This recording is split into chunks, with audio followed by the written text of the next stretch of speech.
Hi everybody, I'm Spike Brave, and today I'd like to give you a look at the Canyon Network map in Mechwarrior Online. First of all, let's start this video by talking about the battle grid. As you can see in the center of my screen at the bottom, there's a grid. This is a mini map that tells me some information. I am the triangle located in the center. I'm currently in the corner of E3 and I'm facing into D2. Now if I was detecting any enemy mechs, they would appear as red triangles. So let's open up the battle grid and take a look at that. So if I hit the B key, this shows me expands the grid to show the entire battlefield. This is a great way to communicate with your teammates, so keep that in mind. If you're seeing something, call out the grid coordinates. In this particular map, when I do these videos, I tend to tell players about the specific place names that are used. Those really aren't, well, I shouldn't say they really aren't used. I haven't seen any so far, so there we go. There's a enemy mech, and he's in my grid, and you can see that he is appearing as a red triangle. But as I was saying, I haven't really heard a lot of place names in this, so that's not something we need to cover in this video, so I'll just show you the points of interest and where things are located and kind of how this map is played a little bit. So first of all, let's start out right here.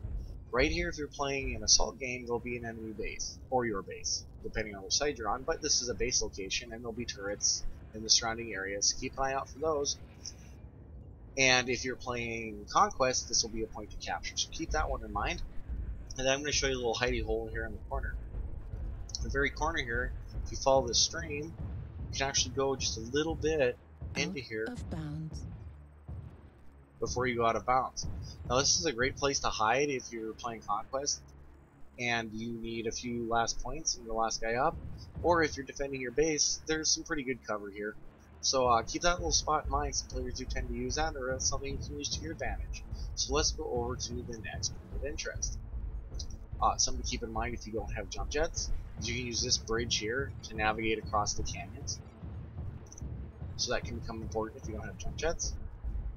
So we'll go along here. Now sometimes during assaults and skirmish you'll see fighting in this area. There's a nice ridge here. It'll come up just a little bit right here.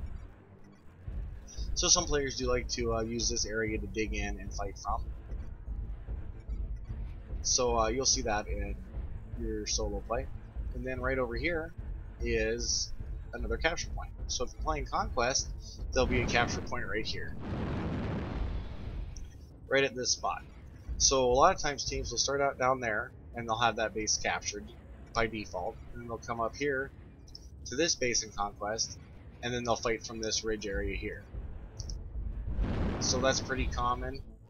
You'll see a lot of fighting using this as a point of cover.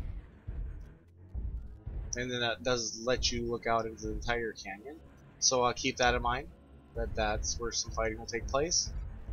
And then we'll continue around here. And this entire ridge will be used for cover by one of the teams in a lot of solo matches, so we'll see a lot of fighting right along here. And then we'll go down and we'll go look at the next capture point. So something that can be important is back in here there's some good cover. So some people like to get an LRM boat and going here. It does provide significantly good cover, but it is on the edge of the map and away from the main battle. So keep that in mind if you're choosing to use that. If you're using LRMs, you're probably going to be out of range of the center of the map. So, but sometimes during base defense actions, you'll see that get used. And then what we'll see here is the other base and capture location over here. Taking just one more moment to get there. In that other base, and then the or capture point will be right here. So as I said before, there'll be turrets in this area, so keep an eye out for those if you're attacking this base, or be mindful of them if you are using the turrets to aid you in defense of this base. And this has a similar little hidey hole back here, where you can get a little bit of cover without going out of bounds. Out of bounds. Not quite as good as the other area, but it does exist here too as well. So keep that in mind. Sometimes you like to go there to hide, or you can use that to hide if you need to. And then we'll continue going around. And sometimes you'll see some fighting in this area. It's not horribly common. It's usually during the end of a match when one team is falling back here to defend their base.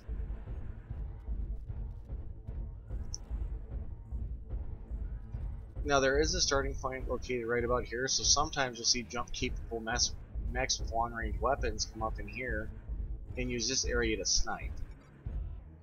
So anywhere on this ridge or that plateau right there. I'm going to run over there in just a second. But throughout here, you'll find some snipers occasionally. And then we'll run over here.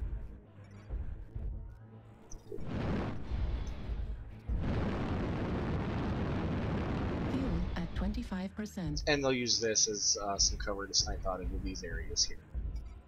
So let's go back just a little bit and we'll take a look at the next capture point. So here's the other perimeter capture point in Conquest, and it's right underneath this stone bridge here. Now a lot of times people will say leave this point regardless of your starting position. Two lances do have spawn points close to this, so some people try to get it, some people say don't get it. I don't think that either one is I don't think there's any benefit or detriment to necessarily capturing this early on in the beginning of the match. Some people feel very strongly about that, but I don't consider it one way or the other. A lot of times if I start close to it, I'll run, and if I'm in a light, I'll run over here. If I don't see any enemies, I'll cap it real quick and then get off of it. And then some people like to use this as an area to snipe from as well. And then we'll run across the bridge here to this little hill. Some people like to use this area to snipe from as well. And then we'll go to the last capture point in this map. Now this map is pretty small, so it is easy to ignore capture points at the beginning of the match and then take them back as the match starts to end if you're just hunting one guy down and neutralize all the points. So that's usually not an issue.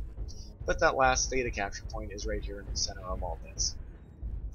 And sometimes you'll see some fighting over this area in standard play. Now, 90% of the matches I'd say I'm in, what happens is one team digs in over here, as I stated earlier, in this area, and the other team tries to approach them and get them out of this area. That's the most frequent thing that you'll see, so you'll either be on this side of it, of this ridge here, and trying to defend it, or you'll be over in the like theta area and trying to push into this area. As I said, that's the most common way this map is played, but what I have seen is sometimes the team that starts out over here throughout this area where the one base or this capture point is will elect to come up this canyon and push towards theta all the way around. Now this canyon does slope up into the plateau that leads into theta, so we'll come around here and I'll show you that. So sometimes they'll drive through this area and then come up into here, using the hill at theta to get some cover, and then they'll elect to defend this area. This can be successful because you've got cover here, you've got cover in the theta area. I don't particularly like it because it is kind of open, and if you get pushed into it really hard and you have to fall back a little bit, you're in a nice little bowl down here with all kinds of places for the enemies to pop up at you. So I don't necessarily like that, but I have seen it be successful a lot of the time that it's tried. And I don't know if that's just because it's newer and a lot of players aren't familiar with it, so the guys that are camped over here start coming over a couple, three at a time, and that makes that being down in this bowl way more manageable. So just be aware that you may be on a team that elects to push up here, or you may be defending this area when the other team is elected to push up here. That's really been a look at this map. I'll run through this little canyon. You'll see this area used sometimes in solo play when generally when one team has fallen apart. They've been flanked into, their formation's broken, and they're just trying to find a spot for cover, and they're running. They'll come down in here because if you're facing, I don't know, like a dire wolf up in here that's got a bunch of ACs, this does give you immediate cover from him, but if you can't get out of here, if you don't have jump jets, they'll eventually just catch you anyway. So there's that little area. But that's really all there is to this map. It's not horribly complicated. There's not a lot of weird stuff that goes on in it. People don't attempt to do anything other than pushing around here or digging into here, so not a lot of complicated gameplay that occurs in this area. Well, I hope you've enjoyed this video. If you have, please subscribe to my channel. Have great luck on the battlefield, and I hope to see you there. Thanks a lot.